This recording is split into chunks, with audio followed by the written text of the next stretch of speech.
Hai hai, ketemu lagi dengan channel chemistry kita. Kali ini saya akan melanjutkan pembahasan soal prediksi UTBK untuk TKA Kimia tahun 2021 part yang kelima. Ada 10 soal nanti di sini. Bagi yang menginginkan soalnya bisa kalian download di link yang ada di kolom deskripsi. Langsung saja ke soal yang pertama. Informasi berikut digunakan untuk soal nomor 1 sampai dengan soal nomor 3. Ada 5 atom, pertanyaannya yang memiliki jari-jari atom paling kecil adalah yang mana? Oke, jari-jari ini adalah salah satu sifat periodik unsur yang awalannya adalah konsonan, yaitu J. Nah, dalam konsonan itu nanti sifatnya dia akan semakin besar ketika posisinya semakin ke kiri dan semakin ke bawah dalam tabel periodik unsur. Nah, karena nomor 1 ini ditanyakan yang paling kecil, berarti kalau mau mencari jari-jari yang paling kecil, kita harus mencari unsur yang letaknya di kanan dan atas dalam tabel periodik. Berarti kita akan konfigurasikan dulu agar mengetahui golongannya. Yang akan dikonfigurasikan itu adalah nomor atom. A di sini nomor atomnya adalah 11, berarti konfigurasinya 281. Kemudian B 12, berarti konfigurasinya 282. Kemudian C nomor atomnya 13, berarti 283. D nomor atomnya 14, berarti 284. Dan E nomor atomnya 15, berarti 285. Berarti yang A ini adalah golongan 1A, kemudian yang B itu adalah golongan 2A, yang C adalah golongan 3A, yang D golongan 4A, dan E adalah golongan 5A. Berarti penulisannya dalam tabel periodik unsur adalah A, B, C, D, dan E.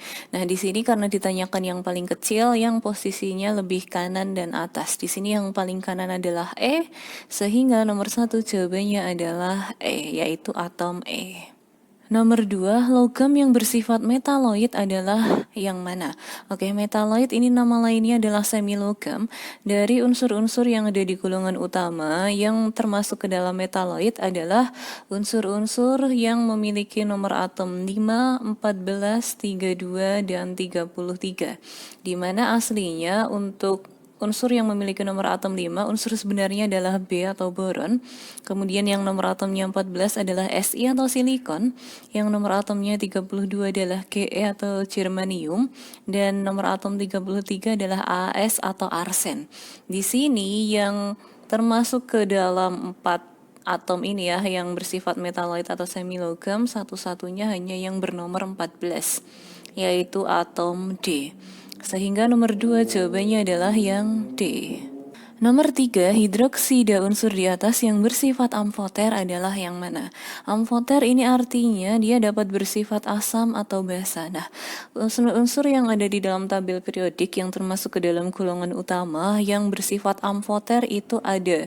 Unsur sebenarnya adalah Be atau berilium dengan nomor atom 4 dan aluminium atau Al dengan nomor atom 13. Nah, di sini yang termasuk di antara dua atom ini adalah yang di nomor atomnya 13, sehingga atom C. Nomor 3 jawabannya adalah C, COH3. Nomor 4, orbital hibrida yang digunakan oleh atom C dengan nomor atom 6 untuk berikatan pada molekul CH3OH adalah yang mana? Kalau ditanyakan hibridisasinya, kita akan menentukan golongan dari atom pusatnya dulu ya. Di sini atom pusatnya adalah C, karena sudah ditekankan yang diketahui nomor atomnya adalah C. Berarti 6C kalau dikonfigurasikan menjadi 2, 4. Di mana C ini termasuk ke dalam golongan 4A atau memiliki 4 elektron valensi. Nah, di sini akan saya gambar terlebih dahulu. C artinya dia mengikat 4 atom lain dalam molekul CH3OH. Berarti kan nanti C di sini atom pusatnya, dia akan ada di tengah ya. Kemudian dia berikatan dengan 3 atom H. Ada H, taruh saja 3 di sekelilingnya C. Kemudian ada O, dia mengikat O, dan O-nya berikatan dengan H. Nah, kalau kita lihat di sini, C itu tadi kan memiliki 4 elektron valensi, artinya dia nanti maksimal bisa mengikat 4 atom lain. Di sini kebetulan atom C-nya sudah mengikat 4 atom lain, yaitu 3 atom H dan 1 atom O. Untuk menentukan hibridisasi di sini, nah, jika total PeI dan PeB di atom pusatnya adalah 2, maka hibridisasinya pasti sp. Totalnya 3 pasti sp2, totalnya 4 adalah sp3, total PeI dan PeB-nya 5 berarti sp3d, dan jika total PeI PeB-nya adalah 6 berarti sp3d2. Di sini tadi si C dia mengikat ada 4 pasangan elektron ikatan ya di atom pusatnya C, dan dia nggak punya pasangan elektron bebas, berarti karena totalnya adalah 4, hibridisasinya adalah sp3. Nomor 4 jawabannya adalah pilihan yang B. Nomor 5, informasi berikut digunakan untuk soal nomor 5 sampai 6. Proses Haber-Bosch merupakan pembentukan atau produksi amonia berdasarkan reaksi ini. Tidak ada tulisan belum setara, artinya dia sudah setara. Data Kc dan Kp dari reaksi kesetimbangan reaksi di atas pada berbagai temperatur adalah ini. Ada 3 data ya. Oke, pertanyaannya dari data tetapan kesetimbangan proses Haber-Bosch di atas, pernyataan yang benar adalah yang mana? Oke, kita akan analisis tabelnya dulu. Di sini ketika suhunya 25 derajat, nilai Kp-nya adalah 9 kali 10 pangkat 5. Ketika suhunya naik menjadi 300, nilai Kp-nya malah turun menjadi 4,6 kali 10 pangkat negatif 9. Saya naikkan lagi menjadi 400 suhunya, nilai Kp-nya menjadi semakin turun 2,6 kali 10 pangkat negatif 10. Begitu pula dengan nilai Kc-nya ketika suhu 25, itu nilai Kc-nya 5,4 kali 10 pangkat 8, tetapi ketika dinaikkan menjadi 300 menjadi 1 kali 10 pangkat min 5. Sehingga kita tahu dari tabel di sini, semakin tinggi suhunya itu nilai Kp dan Kc-nya malah semakin rendah atau semakin kecil. Nah, bagaimana menganalisisnya? Kita tahu bahwa Kp atau Kc itu rumus secara umumnya adalah produk pangkat koefisien dibagi reaktan pangkat koefisien. Tadi dari hasil tabelnya kita analisis bahwa nilai Kp dan Kc-nya itu semakin kecil. Berarti kalau nilai Kp-nya semakin kecil, otomatis nilai si produk, angka si produk itu kan berarti kecil, sedangkan angka reaktannya itu kan menjadi lebih besar. Makanya hasil akhir Kp dan Kc-nya menjadi kecil. Nah, kita analisis pilihan yang A. Untuk meningkatkan hasil reaksi NH3, maka dilakukan dengan menaikkan suhu. Nah, ingat konsep dalam pergeseran kesetimbangan, ketika suhu dinaikkan, itu nanti kesetimbangan akan geser ke arah endoterm, di mana endoterm itu yang delta H-nya bernilai positif. Tadi kita tahu dari analisis bahwa si produknya itu yang nilainya kecil, sedangkan reaktan itu yang nilainya besar. Berarti kan dalam hal ini nanti di NH3 itu nanti dia nilainya yang kecil, sedangkan di H2 dan N2 atau reaktannya itu yang nilainya besar. Nah, padahal ketika suhu dinaikkan, kesetimbangan akan geser ke arah endo. Berarti kalau dia geser ke arah endo, yang bersifat endo itu menjadi semakin besar. Berarti dengan kata lain, yang besar ini itu adalah yang endoterm, sedangkan yang kecil itu adalah exoterm. Berarti pilihan A untuk meningkatkan hasil NH3 maka dilakukan dengan menaikkan suhu. Tadi ketika menaikkan suhu dia gesernya ke kiri, berarti kan yang lebih besar bukan NH3-nya, tetapi H2 dan N2-nya. Sehingga pilihan A salah. Kemudian pilihan B, reaksi pembentukan amonia adalah reaksi eksoterm. Nah, reaksi yang diketahui di soal itu sudah reaksi pembentukan amonia, karena amonianya ada di sebelah kanan panah. Nah, untuk menentukan dia termasuk ekso atau endo, karena di sini produknya ekso, berarti reaksinya itu adalah ekso.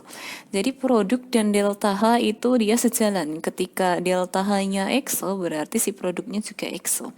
Berarti pilihan B sudah benar bahwa reaksi pembentukan amonia adalah reaksi eksoterm. Sehingga nomor 5 jawabannya adalah pilihan yang B. Nomor 6, jika saat kesetimbangan reaksi pada suhu 25 derajat Celcius, tekanan parsial H2 dan N2 masing-masing adalah 1 atm dan 10 atm, maka tekanan total sistem pada saat kesetimbangan tersebut adalah berapa? Di sini yang ditanyakan tekanan total atau P total. Dan karena di sini yang diketahui datanya adalah tekanan itu berarti data yang kita lihat adalah data Kp.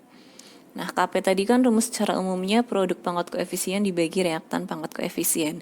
Dengan persamaan seperti ini berarti rumus KP-nya adalah P atau tekanan parsialnya NH3 pangkat 2 karena koefisien NH3 2 dibagi tekanan parsialnya H2 pangkat 3 dikali tekanan parsialnya N2.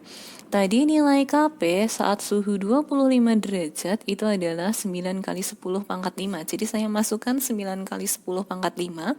Nilai PNH3-nya belum ada, berarti saya tulis saja PNH3 pangkat 2. Sedangkan nilai H2-nya sudah ada, ini tadi 1 ATM, dan nilai N2-nya adalah 10 ATM.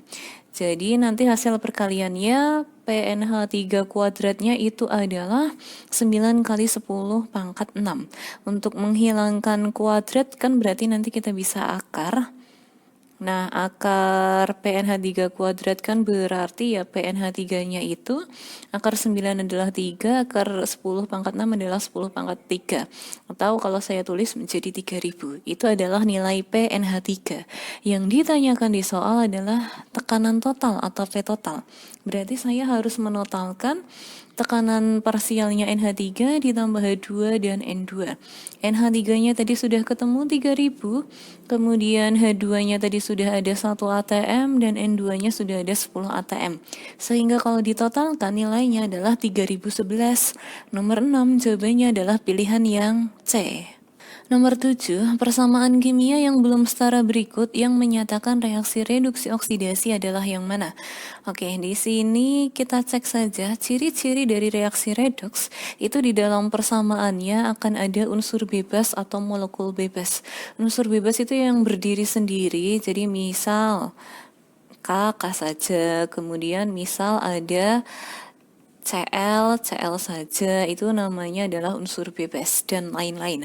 Kalau molekul bebas, dia itu sendiri, jadi misal Cl, tapi dia diikuti angka Cl2, atau misal ada lagi O2 dan sebagainya.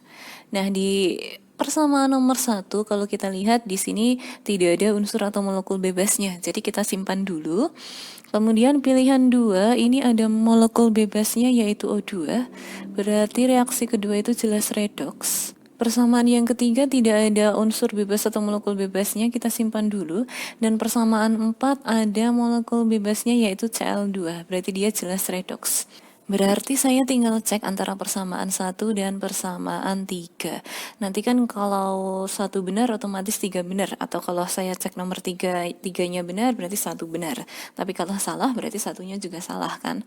Oke, saya cek yang persamaan ketiga saja. Mengecek dia redoks atau tidak, kita cek biloxnya. Jadi kalau redoks harus ada yang reduksi, harus ada yang oksidasi. Harus ada yang bilangan oksidasinya naik dan bilangan oksidasinya turun. H2O bilox selalu plus 1 karena hanya ada 2 berarti plus 2. Berarti agar 0 bilox O-nya adalah min 2. Untuk NH3 bilox H selalu plus 1 karena hanya di sini ada 3 berarti saya kali 3 menjadi plus 3. Berarti nilai N-nya agar 0 adalah min 3.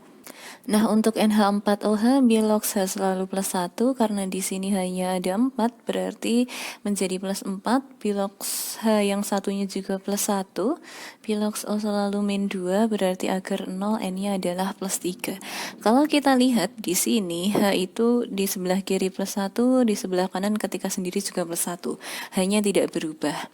O-nya ketika sendiri di sini min 2, di sebelah kanan juga min 2. Dia tidak berubah juga biloxnya. Dan N juga di sebelah kiri min 3, di sebelah kanan juga min 3.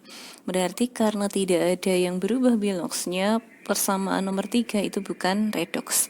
3 bukan redoks berarti 1 bukan redoks. Sehingga nomor 7 yang benar hanya persamaan 2 dan persamaan 4. Nomor 7 jawabannya adalah pilihan yang C.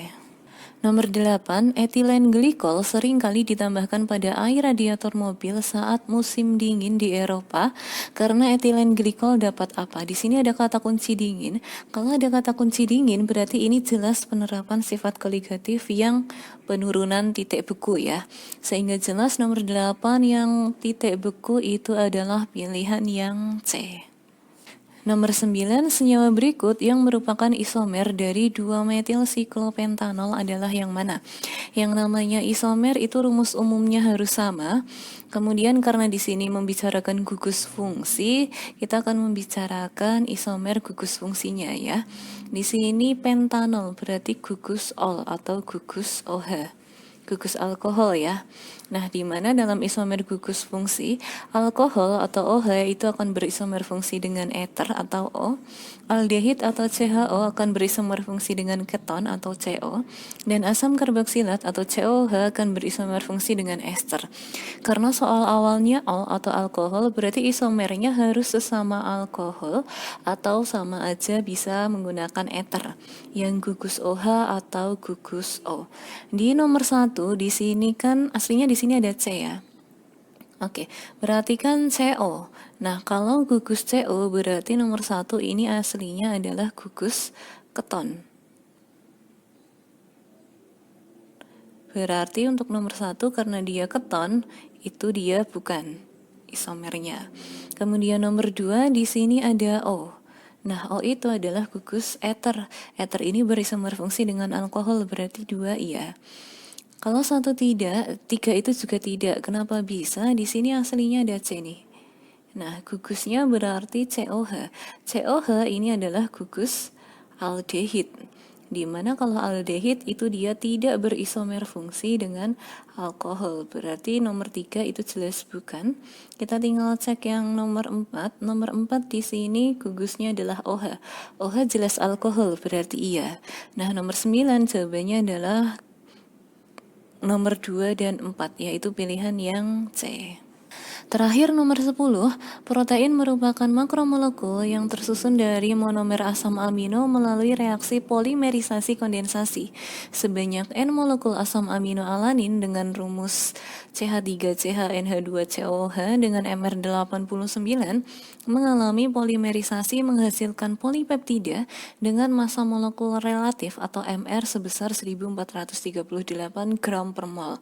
Pertanyaannya, jumlah molekul alanin atau N yang membentuk polipeptida tersebut adalah berapa? Oke, konsep dasarnya jika ada suatu asam amino ditambah dengan asam amino yang lain, itu akan membentuk suatu polipeptida dan melepaskan satu molekul H2O. Jadi intinya ketika ada 2 molekul asam amino bergabung, dia akan melepaskan satu H2O. Berarti rumus umumnya nanti jika ada N kali asam amino maka akan membentuk polipeptida ditambah N-1 H2O. Nah, di sini kan berarti kita akan mencampurkan sebanyak N molekul asam amino alanin, jadi N kali asam amino alanin akan membentuk suatu polipeptida ditambah N-1 H2O. Di mana nanti untuk penjabarannya N dikali MR-nya alanin sama dengan MR-nya polipeptida ditambah N-1 kali MrH2O. MR alanin tadi sudah ada 89, sehingga N dikali 89 sama dengan MR polipeptida sudah ada 1438 dikurangi N-1. MrH2O harus hafal ya, H2O MR-nya adalah 18. Sehingga 89N sama dengan 1438 ditambah 18N dikurangi 18. Sehingga kita pindah ruas. Nah, 89N dikurangi 18N sama dengan 1438 dikurangi 18. Sehingga 71N sama dengan 1420. N berarti 1420 dibagi 71, hasilnya adalah 20. Nomor 10, jawabannya adalah pilihan yang E. Oke, cukup sekian untuk pembahasan soal prediksi TKA Kimia part yang kelima. Jika ada yang mau ditanyakan, silahkan ditanyakan. See you.